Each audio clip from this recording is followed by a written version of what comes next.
Eddard Stark, better known as Ned, is one of the most honorable men in all of A Song in Ice and Fire. From his opening scene where he makes the point that he who passes the judgment must swing the sword, till his final moment where his head hits the ground, he is honorable through and through. His honor is his life. It gives him all he has. His honor gives him his family. It grants him respect. And his honor is what binds him and the entire first season at large together. And in the end, his honor is what ultimately kills him. Ned's honor was unbreakable throughout the first season of Game of Thrones, or so it seemed. You see, one of the major themes throughout A Song of Ice and Fire is the idea that love is the death of duty. Meaning that as long as you love, that love will come before any honor that you may have, no matter how proud you are. And Eddard Stark is no exception to this rule. You see, Ned did forsake his honor in favor of his love on 3 separate occasions, and all of them would end up carrying tremendous consequences. The first time we see Ned truly break his code is when Robert Baratheon is on his deathbed, and Ned just can't bring himself to tell his brother the truth of Joffrey's lineage. He thinks to himself that he could end this war before it even began. All he'd have to do is just show Robert the proof of the matter, and it'd be done with. He'd expose Joffrey, and in Robert's final days, he would likely publicly entrust Ned with running the Seven Kingdoms until Stannis would arrive at King's Landing. This would have basically solved all of Ned's problems within a single day. However, he doesn't do it. Instead of doing the honorable thing and telling Robert the truth of the matter, he denies Robert this truth, thinking to himself that he can't bear to break his best friend's heart when he has such little time left. Ned feels great guilt over this, asking the gods to forgive him and asking his family to forgive him.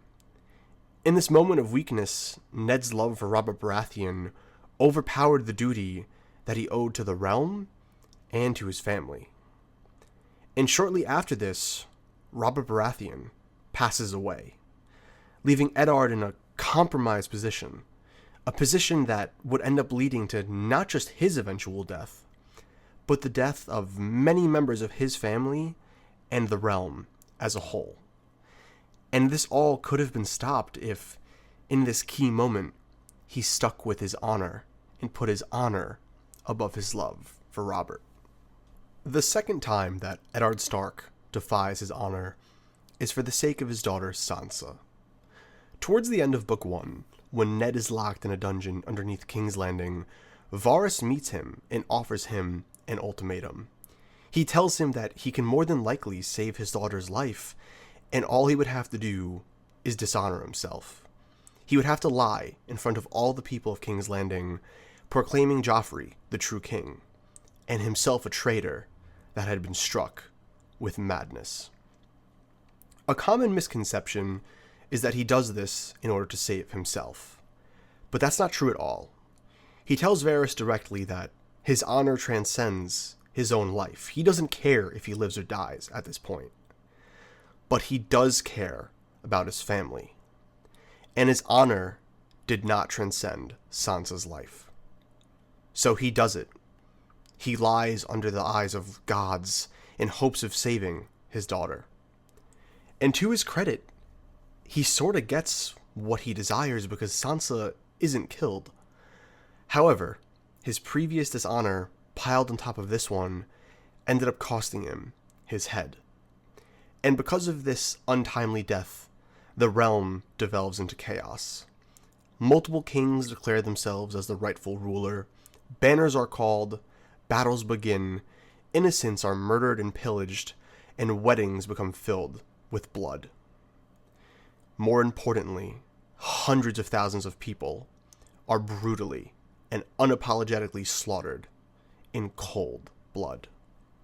All because one very honorable man forsaked his honor for the sake of love twice.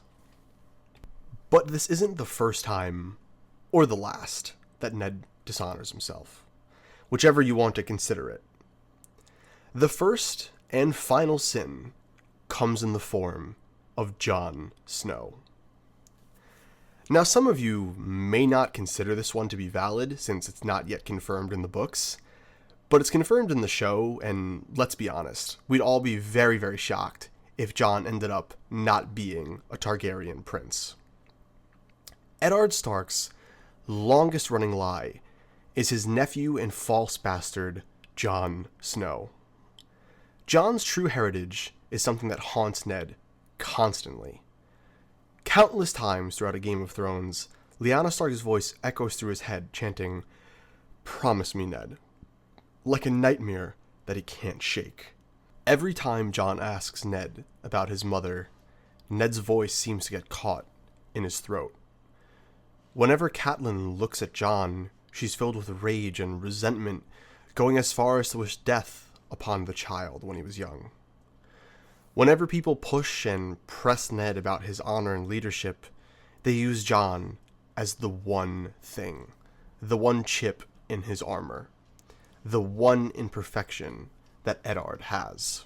And hell, Jon's entire life is negatively impacted by the fact that Ned broke his honor and claimed Jon as his own. He's constantly berated, insulted, and his life is nearly ended multiple times just because he's a bastard.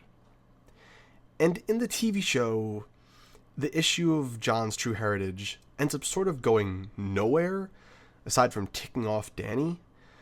But in the books, I think this lie will end up having disastrous consequences.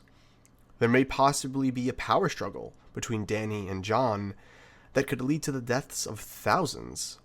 People may switch sides, betraying each other left and right in order to be the one who backs the true heir to the Iron Throne. And while no one really knows just how impactful this moment will be, I have no doubt in my mind that when Jon is revealed to be the true heir to the Iron Throne, it is going to shake the world of A Song of Ice and Fire to its very core. And so there you have it. The 3 sins that Eddard Stark commits. The 3 times that he forsakes his honor for the sake of his love. And now the real question is, do you think these 3 events, 3 moments, taint his legacy as an honorable man? Or do you think the ends justified the means?